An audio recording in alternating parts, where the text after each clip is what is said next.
दोस्तों आज की इस वीडियो में मैं आपको गंगा नदी के पूरे प्रवाह मार्ग के बारे में समझाऊंगा। मैं आपको समझाऊंगा कि ये नदी कहाँ से शुरू होती है, किन किन स्थानों से होकर गुजरती है, इसकी फाइनल डेस्टिनेशन क्या है, मतलब ये आखिर में जाके कहाँ जाती है।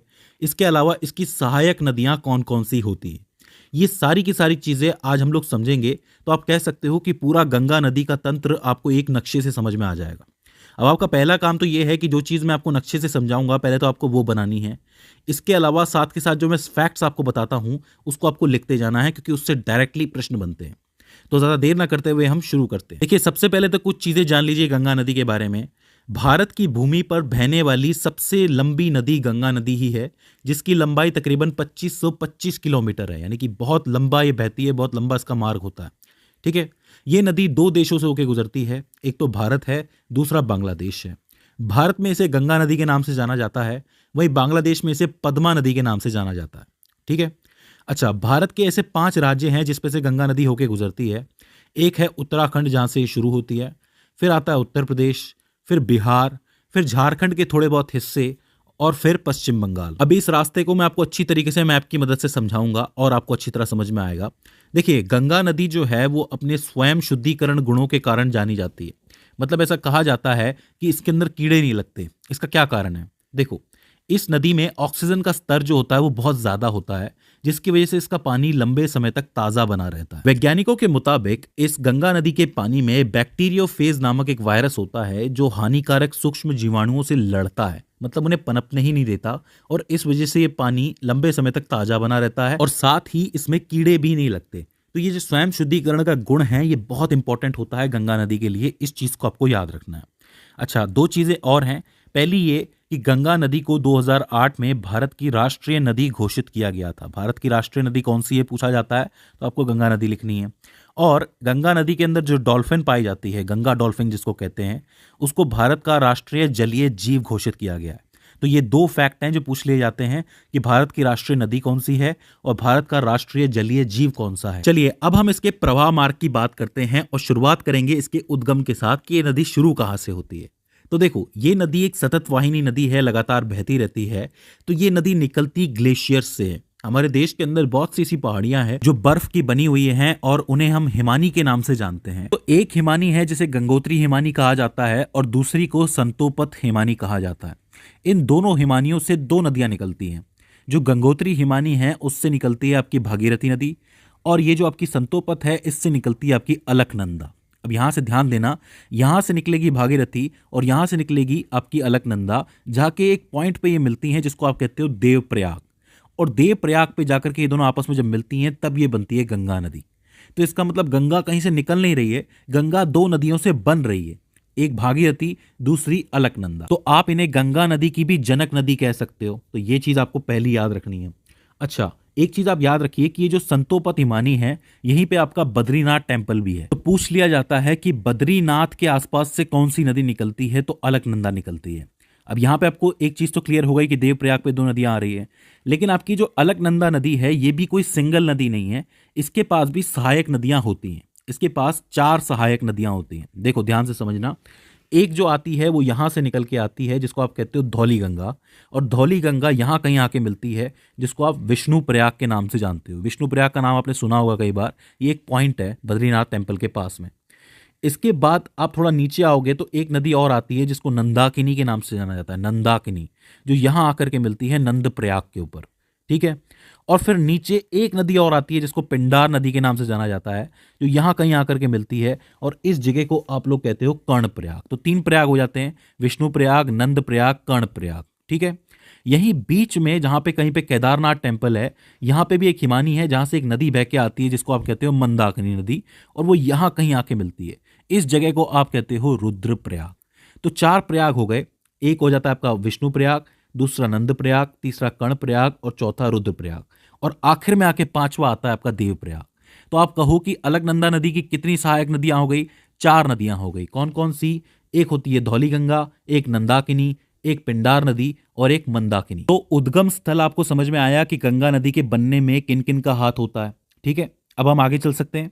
आइए आगे बढ़ते हैं। अब देखो यहां से मैं देवप्रयाग से शुरू कर रहा हूं डायरेक्टली कहानी, क्योंकि देवप्रयाग से पहले तो अलकनंदा भागीरथी हो जाती है, तो देवप्रयाग से गंगा बहना शुरू करती है और हम राज्यों के हिसाब से एक लंबी सी रेखा बना सकते हैं। देखो सबसे पहले तो ये उत्तराखंड के अंदर है, तो देवप्रयाग के बाद आता है आपका हरिद्वार। हरिद्वार के बाद आपका उत्तराखंड खत्म हो जाता है और उत्तर प्रदेश की शुरुआत हो जाती है। उत्तर प्रदेश में सबसे पहले आता है आपका कन्नौज, इसके बाद प्रयागराज, फिर गाजीपुर। यहाँ पे आपका उत्तर प्रदेश खत्म हो जाता है। उत्तर प्रदेश के बाद बिहार शुरू होता है। बिहार में सबसे पहले आता है आपका छपरा, फिर आता है आपका पटना, फिर आता है आपका सोनपुर, फिर आता है आपका कुर्सेला। यहाँ आपका बिहार खत्म और पश्चिम बंगाल शुरू, और पश्चिम बंगाल में ये आ जाता है आपका फरक्का बेरास, और इसके बाद एक लाइन कटती है हुगली की तरफ, मतलब एक बार नदी जाती है हुगली की तरफ और एक नदी जाती है आपकी बांग्लादेश की तरफ। ठीक है, तो ये सीधा सीधा मैप हो जाता है आपका। यहाँ पे हरिद्वार तक आपका उत्तराखंड चल रहा है, इसके बाद कन्नौज हो गया, प्रयागराज हो गया, गाजीपुर हो गया, ये उत्तर प्रदेश है। इसके बाद छपरा, पटना, सोनपुर, कुर्सेला, ये आपका बिहार। आखिर में फरक्का बैराज और हुगली आपका पश्चिम बंगाल हो जाता है। यहाँ तक कोई दिक्कत नहीं होनी चाहिए। देखिए पूरा रास्ता है गंगा नदी का। अब इसके बीच में इससे कौन कौन सी नदियां मिलती हैं वो मैं आपको बताऊंगा एक एक करके, ज़्यादा टेंशन नहीं लेनी है। शुरुआत करते हैं हरिद्वार से। देखो हरिद्वार पे कोई नदी तो इससे नहीं मिलती है, गंगा सीधे सीधे बहती हुई चलती है, लेकिन हरिद्वार थोड़ा सा मैदानी एरिया हो जाता है। इससे पहले का जो एरिया है वो सारा का सारा पहाड़ी एरिया है। अगर आप गौर से देखेंगे, ये बद्रीनाथ हो गया, केदारनाथ हो गया, ये सारे के सारे पहाड़ी एरियाज हैं। पहाड़ी एरिया के बाद सबसे पहला जो मैदानी एरिया होता है वो हरिद्वार ही होता है। हरिद्वार से जब ये आगे बढ़ती है तो ये कन्नौज पहुंचती है, और कन्नौज में इससे पहली नदी मिलती है जिसको आप राम गंगा के नाम से जानते हो। राम गंगा नदी गंगा की पहली सहायक नदी है। तो पूछा जाता है कि गंगा की पहली सहायक नदी कौन सी है और वो कहाँ जाके मिलती है, तो आप लिखेंगे राम गंगा नदी है और कन्नौज में जाकर के मिलती है। एक एक चीज लिखते हुए चलना, बहुत मजेदार है ये। ठीक है, इसके बाद जब ये आगे बढ़ती है नदी तो ये पहुंचती है प्रयागराज। अब प्रयागराज तो आपको पता है संगम के नाम से फेमस है। यहाँ पे 3 नदियों का संगम होता है, गंगा, जमुना, सरस्वती। लेकिन सरस्वती अब दिखाई नहीं देती है क्योंकि वो उसका सिर्फ रास्ता बचा है, तो यहाँ पे सिर्फ गंगा और जमुना पे हम लोग ध्यान दे सकते हैं। प्रयागराज में यमुना आती है जो कि सीधा यमुनोत्री से निकलती हुई आती है। यमुनोत्री से ये चलेगी चलेगी और सीधा प्रयागराज में आके मिलेगी। तो आप कह सकते हो कि यमुना नदी जो है वो गंगा नदी की सबसे लंबी सहायक नदी है, क्योंकि ये बहुत लंबा रास्ता तय करके आती है। अच्छा, ये जो यमुना नदी है इसकी भी 3 सहायक नदियां हैं, मतलब इसमें भी 3 नदियां आकर के जुड़ती हैं। एक है चंबल नदी जो कि एमपी की बहुत फेमस नदी है, इसके बारे में आपने सुना होगा। एक है बेतवा जो कि विंध्या पर्वत से निकलती है, जो भी एमपी के अंदर है, विंध्याचल पर्वत। और एक है आपकी केन नदी जो कि कैमूर पहाड़ियों से निकलती है, ये भी एमपी के अंदर है। तो तीनों सहायक नदियां जो है वो एमपी से आकर के जुड़ती हैं यमुना के अंदर, और वो कहाँ जाकर के मिलती है, प्रयागराज के अंदर जाके मिलती है। यहां तक कोई दिक्कत है नहीं होनी चाहिए, बहुत ही सिंपल चल रहा है मामला, मजा भी बहुत आ रहा है। आगे चलते हैं। प्रयागराज के बाद ये नदी पहुंचती है गाजीपुर, और गाजीपुर में इसे एक नदी और मिलती है जिसको आप कहते हो गोमती नदी। ये जो गोमती नदी है इसको आप लखनऊ से याद रख सकते हो, क्योंकि लखनऊ इसी के किनारे बसा हुआ है, और ये निकलती है पीलीभीत उत्तर प्रदेश से। पीलीभीत का नाम आप याद रखना कि यहां से निकलती है गोमती नदी जो सीधे गाजीपुर में मिलती है गंगा से आके। अब गाजीपुर के साथ ही उत्तर प्रदेश का सफर खत्म और यहाँ पे बिहार का सफर शुरू हो जाता है। इसके बाद ये नदी पहुंचती है छपरा। अब छपरा पे इससे एक नदी मिलती है जो कि सीधे आती है आपकी नेपाल से। अब यहां इस चीज को ध्यान से समझना, नेपाल में 2 नदियां हैं, एक है आपकी काली नदी और एक है कर्णाली नदी। ये दोनों आकर के सेम मिलती हैं एक जगह पे। जब ये भारत पहुंचती हैं तो काली का नाम पड़ जाता है शारदा और कर्णाली का नाम पड़ जाता है घाघरा। फिर से समझ लो, 2 नदियां हैं जो नेपाल से निकल रही हैं, एक है काली एक है कर्णाली। दोनों आके एक पॉइंट में मिलती हैं, और भारत आते ही काली को शारदा के नाम से जाना जाता है और कर्णाली को घाघरा के नाम से जाना जाता है। ये दोनों जब मिल जाती हैं नदियां, तब इसको ओवरऑल घाघरा के नाम से जाना जाता है। ये घाघरा नदी आते आते सीधा छपरा पहुंचती है और छपरा में मिलती है गंगा नदी से आके। यहां तक कोई दिक्कत है नहीं होनी चाहिए, बहुत ही सिंपल है। इसके बाद ये नदी पहुंचती है, मतलब गंगा नदी पहुंचती है पटना में। अब पटना में एक नदी आ रही है इस तरफ से, थोड़ा दक्षिणी भाग से आ रही है, जिसको आप सोन नदी कहते हो, जो सीधे कहां से निकलती है, अमरकंटक की पहाड़ियों से निकलती है, जो कि मध्य प्रदेश और छत्तीसगढ़ की सीमा पर स्थित है। वहां से ये नदी चलती है सोन नदी और पटना में आके गंगा से मिल जाती है। अब देखो, सारी नदी अब तक ऊपर से आ रही थी, इस तरफ से आ रही थी, ये एक स्पेशल नदी है जो यहीं से निकल रही है और यहीं पे आकर के मिल रही है। तो इसको आपको ध्यान में रखना, ये बहुत इंपॉर्टेंट बनता है। ठीक है, पटना के बाद ये नदी आगे बढ़ती है गंगा और पहुंचती है सोनपुर। लेकिन सोनपुर में एक नदी और आती है जो सीधे नेपाल से चलती हुई आ रही है, जिसको आप कहते हो गंडक नदी। अब इसे गंडकी नदी भी कहा जाता है। मैं आपको बता दूं कि ये नेपाल की प्रमुख नदियों में से एक है जो आकर के मिलती है आपके सोनपुर के अंदर। सोनपुर से ये चलती है कुर्सेला की तरफ, और कुर्सेला में एक और नदी आती है जो कि नेपाल से निकल रही होती है, जिसको आप कहते हो कोसी नदी। अब कोसी का नाम तो आपने बहुत बार सुना होगा, ये बात मैं जानता हूँ। कोसी नदी कहाँ आके मिलती है? कुर्सेला पे निकलती है। लेकिन कोसी नदी इसलिए बदनाम है क्योंकि ये अपना रास्ता बार बार चेंज करती है और इसकी वजह से बार बार बाढ़ भी आ सकती है। ठीक है, आपने सुना होगा कि एक बार फिर से कोसी की वजह से बिहार डूब गया। तो इस नदी का जो रास्ता है वो थोड़ा सा कंफ्यूजिंग है, लेकिन ये कुर्सेला में आकर के मिल ही जाती है गंगा से आके। अब यहाँ पे कुर्सेला आ गया तो इसका मतलब क्या हुआ? यहाँ पे आपका बिहार खत्म हो जाता है। इसके बाद ये नदी पश्चिम बंगाल की तरफ बढ़ती है और पहुंचती है फरक्का बैराज, जहां पे इससे एक नदी और मिलती है जो कि यहाँ से दार्जिलिंग की पहाड़ियों से निकलती हुई आती है, जिसको महानदी के नाम से जाना जाता है। और ये कह सकते हो आप कि ये गंगा नदी की आखिरी सहायक नदी है जो फरक्का बैराज में मिलती है। और यहाँ से गंगा जो है पूरी तरह पूर्ण हो जाती है। और ये गंगा फिर आगे बढ़ती है पश्चिम बंगाल की तरफ, जहाँ पे हुगली की तरफ एक रास्ता जा रहा है, और ज़्यादातर हिस्सा कहाँ जाता है इसका? बांग्लादेश की तरफ। अच्छा, जब ये पश्चिम बंगाल में जाती है तो यहाँ पे इसको गंगा की जगह हुगली नदी के नाम से जाना जाता है, और हुगली नदी के किनारे ही आपका कलकत्ता भी बसा हुआ है। तो ये चीज़ आपको याद रखनी है। अच्छा, एक रास्ता मैं आपको और बता देता हूँ कि जब ये बांग्लादेश जाती है तो अब इसको पद्मा के नाम से जाना जाता है। इधर से आती है जमुना नाम की नदी। ये जमुना और कोई नहीं है, ये जमुना ब्रह्मपुत्र है। ब्रह्मपुत्र को बांग्लादेश में जमुना कहा जाता है। और बांग्लादेश में एक नदी और है जिसको मेघना नदी के नाम से जाना जाता है। जब ये तीनों मिल जाती हैं तो ओवरऑल इसे मेघना नदी के नाम से जाना जाता है। याद रखिए, पद्मा, जमुना और मेघना को मिला के मेघना बनती है, जो सीधे समंदर की तरफ जाती है और एक डेल्टा बनाते हुए जाती है, जिसको आप कहते हो सुंदरवन डेल्टा। सुंदरवन डेल्टा जो है वो दुनिया का सबसे बड़ा डेल्टा है। अब आप कहेंगे कि ये डेल्टा क्या होता है? तो देखो, एक सिंपल सी बात समझो कि जब भी कोई नदी कहीं से भी निकलती है, मान लो किसी पहाड़ से निकल रही है, तब उसका वेग बहुत ज़्यादा होता है, उसकी स्पीड बहुत ज़्यादा होती है।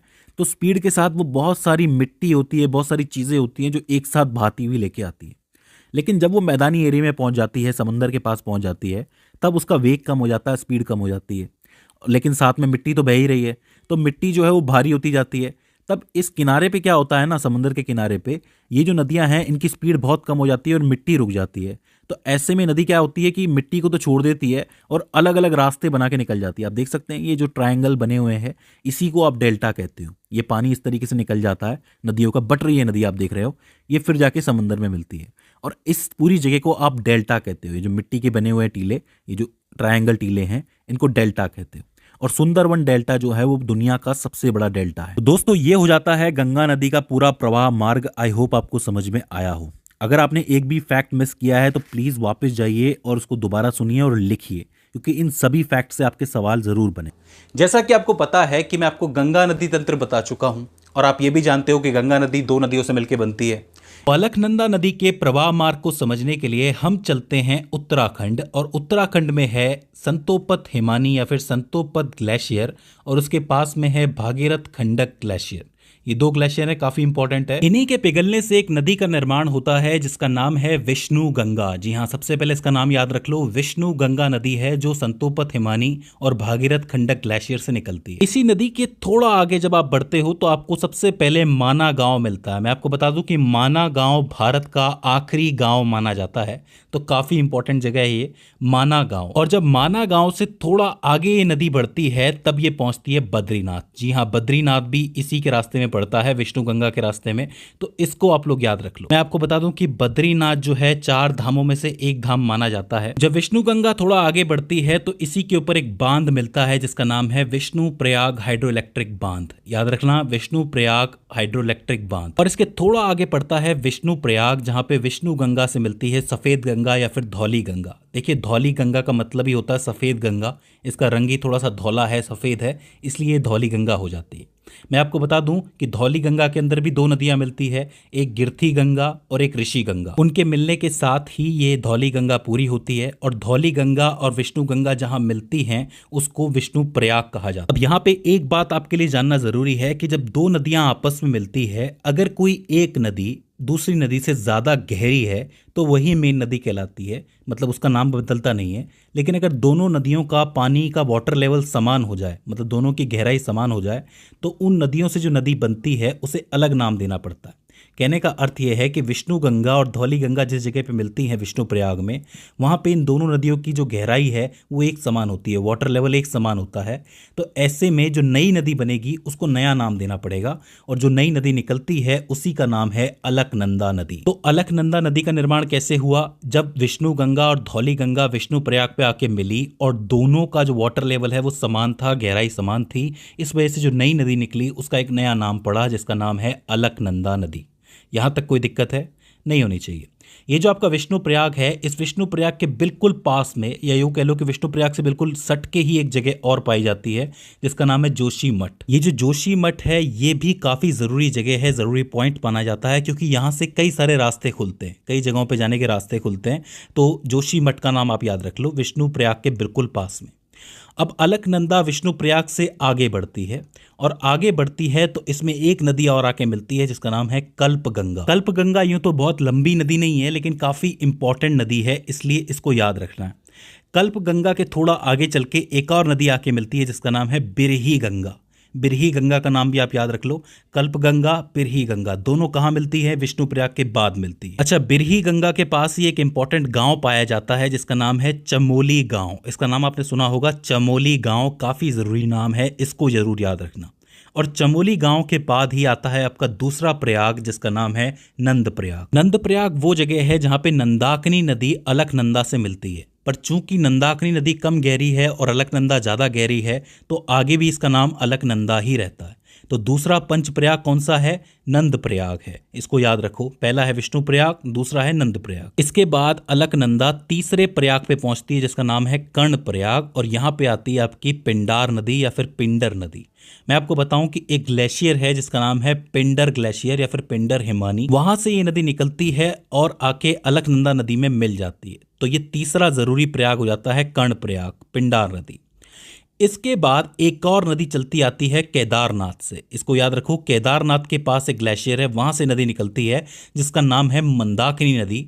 वो आके मिलती है अलकनंदा से और उस जगह को आप कहते हो रुद्रप्रयाग। पंच प्रयागों में चौथा इंपॉर्टेंट प्रयाग है ये। सबसे पहला विष्णु प्रयाग था, उसके बाद आपका नंद प्रयाग आया, फिर कर्ण प्रयाग आया और फिर रुद्रप्रयाग आया।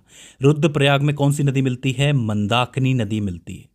अब इसके बाद जब ये नदी आगे जाती है तो ये फाइनल प्रयाग पे मिलती है, जो पंच प्रयागों में फाइनल प्रयाग है जिसका नाम है देव प्रयाग। देव प्रयाग में एक नदी इससे आके मिलती है जो कि आपके उत्तरकाशी से चलती हुई आती है जिसका नाम है भागीरथी नदी। यानी कि गंगा के मिलने में दूसरी सबसे इंपॉर्टेंट नदी मानी जाती है भागीरथी नदी अलकनंदा के बाद। मैं आपको बता दूं कि उत्तराखंड में एक्चुअली भागीरथी नदी को ही गंगा माना जाता है। लोग कहते हैं कि यही असली गंगा है, लेकिन यहाँ पे ध्यान देने वाली बात यह है कि अलकनंदा में पानी की मात्रा ज़्यादा होती है। तो आप कह सकते हो ज़्यादातर पानी जो है अलकनंदा से ही आता है, लेकिन फिर भी उत्तराखंड के लोग ये मानते हैं कि जो मेन गंगा है वो भागीरथी नदी ही है। देवप्रयाग से मिलने से पहले इसमें एक नदी और आके मिलती है जिसका नाम है भीलांगना नदी। भीलांगना नदी को भी याद रख लो।